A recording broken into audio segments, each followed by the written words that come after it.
সরকার চেষ্টা করছেন ঈদ যাত্রাকে নিরাপদ করার জন্য, স্বাচ্ছন্দ্যে ঈদ যাত্রা সম্পন্ন করার জন্য, কিন্তু আমরা লক্ষ্য করছি তাদের প্রচেষ্টার চাইতেও এখানে সমস্যা অনেক অনেক বেশি।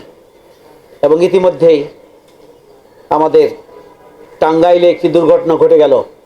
উত্তরবঙ্গে ট্রাকে করে গরিব অসহায় মানুষগুলো বাসের ভাড়া, ট্রেনের ভাড়া মেটাতে না পেরে, টিকিট না পেয়ে, কালোবাজারির টিকিটের কারণে তারা বাধ্য হয়ে বেশি টাকা দিয়ে ট্রাকে করে যাচ্ছিলেন পরিবারের সাথে ঈদ উৎসব পালন করার জন্য। কিন্তু ভাগ্যের নির্মম পরিহাস, অতিরিক্ত বোঝায় অথবা ট্রাক ড্রাইভারদের গাড়ি চালানোর ক্ষেত্রে তাদের উদাসীনতা, অথবা ঘুমের কারণে হোক, অথবা ট্রাফিক ব্যবস্থাপনার দুর্বলতার কারণে হোক, যে কারণে হোক না কেন, এখানে 17 জন,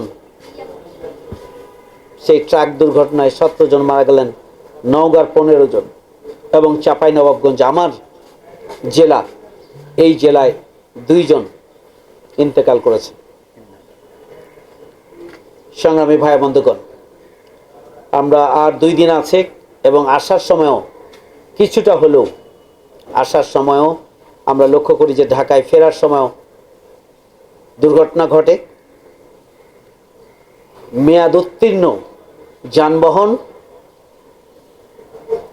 মেয়াদ উত্তীর্ণ লাইসেন্স, প্রশিক্ষণবিহীন ড্রাইভার এবং সার্বিক ব্যবস্থাপনার দুর্বলতার কারণেই আমরা ঈদ যাত্রাকে স্বাচ্ছন্দ্য এবং নিরাপদ করতে পারছি না।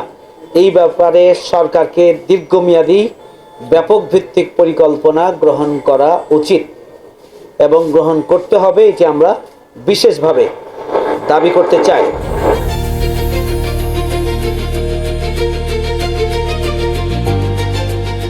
দিনাজপুর টিভি মানুষের জীবনের কথা বলে।